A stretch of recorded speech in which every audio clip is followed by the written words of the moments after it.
Yeah, so last night we were talking more about the chakras and meridians, so I'm going to do another. Chakras and meridians. Yeah. So we're looking at the integration, the relationship between the Ayurvedic medicine and the Oriental medicine. And so that's looking at the chakra systems, which is seeing the body as a photoenergetic system, a light body, versus the Oriental medicine, which sees the meridian flows, which are electronic. So we've got the electrical and the photonic. And of course, Western medicine, we primarily see the material substance, the protons, and how they're structured in communities, making different atoms and molecules. When we take all three of those and integrate them together, along with the spirit body and the consciousness, now we're talking about the quintessence, the quintessential function of what life is. And that's the clinical theory of everything. So that we can come from whatever perspective, if we're looking at a Western medicine, how that affects the body, we can read it on the meridians electronically, as they do in some of the hospitals in Germany and Israel, where these techniques have been in use for decades, and find out what are the energetic side effects and what medicines will help counteract that drug before it's prescribed. So it's predictive medicine, and it's what I consider truly evidence-based medicine. Evidence-based medicine, in my opinion, is not about extrapolation of evidence on other people, because actually extrapolation is an error of logic. If I measure all of your neighbors and say, oh, all of your neighbors love these strawberries, but I don't test your response to strawberries, and maybe you have anaphylactic reaction, you have a strong allergy to strawberries, it's an error of logic to say that because 1,000 other people liked this and did well with it, that means that you will necessarily. No, evidence is based on you and your system's response. And the beauty of energy medicine is, in the approach that we take in clinical theory, is that we can non-invasively test your system's response on an energetic level, on a biocommunication level, before we introduce the material substance, where it's hard to take it back out if you're having an anaphylactic reaction, it's too late. We can say, oh, here's the energy pattern of strawberry. How does your body react energetically to that before we put the material substance into your system? So we have the light body that's seen in Ayurveda, we have the electrical body seen in Oriental medicine, and what we're proposing is that the relationship between these two can be understood as a system of plasmoids. In physics, a plasmoid is a spatial structure of plasma. We know that different patterns and shapes occur. If you look at something like a Tesla coil, a Tesla ball, I'm sure you've all seen them, where it has little tentacles that move. Those are like the meridians.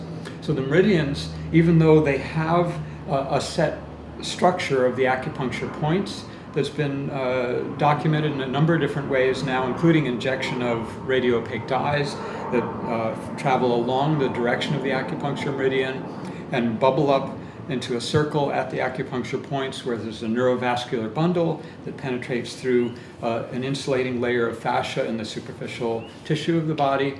So there's a fixed structure to the points and the relationship between those in lines that we call meridians or vessels. Yet the movement of energy, like in a Tesla ball, is dynamic. It can change. The energy flow can shift from one meridian to another. It can if one meridian needs extra support, it can recruit energy from those around it. And we'll see this all the time as we measure the biofeedback on these meridians in response to different energy stress patterns and energy medicine patterns. So we see the energy source being associated with this radiant light that comes off, that extra light that's being emitted, related to the work of Professor Popp in Europe for decades, measuring the coherent light, the laser-like light coming off of our cells, being emitted and absorbed by our DNA, communicating from one cell to maybe even 1,000 cells away to other tissues in the body. And so there's this excess light that comes off, just like recent studies have found.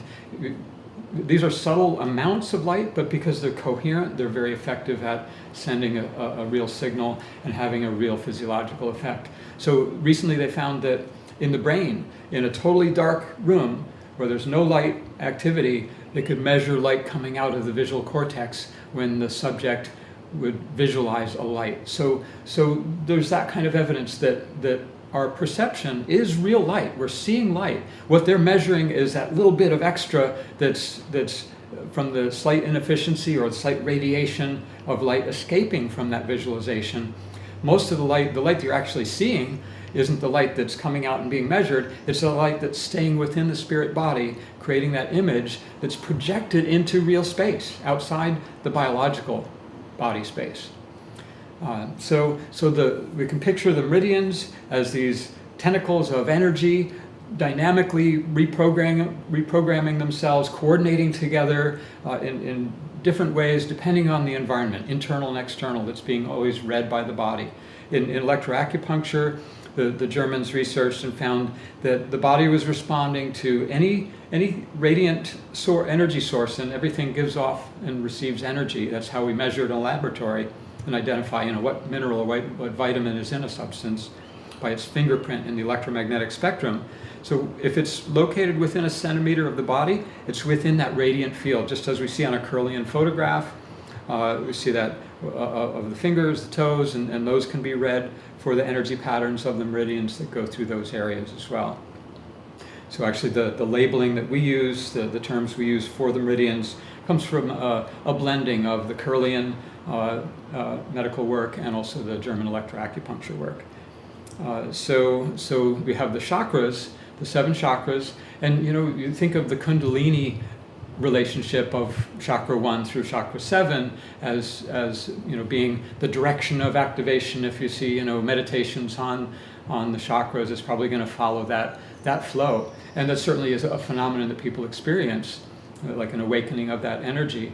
But what we see based on integration of the Oriental medicine and looking at their observations of the development of consciousness, we see a different sequence. We see a sequence that starts from the environment, from the non-local, from our senses, taking in the energy fields that surround us, going to activate the center, the heart chakra, which is in the center, number 4 of 7, in the center of the spectrum.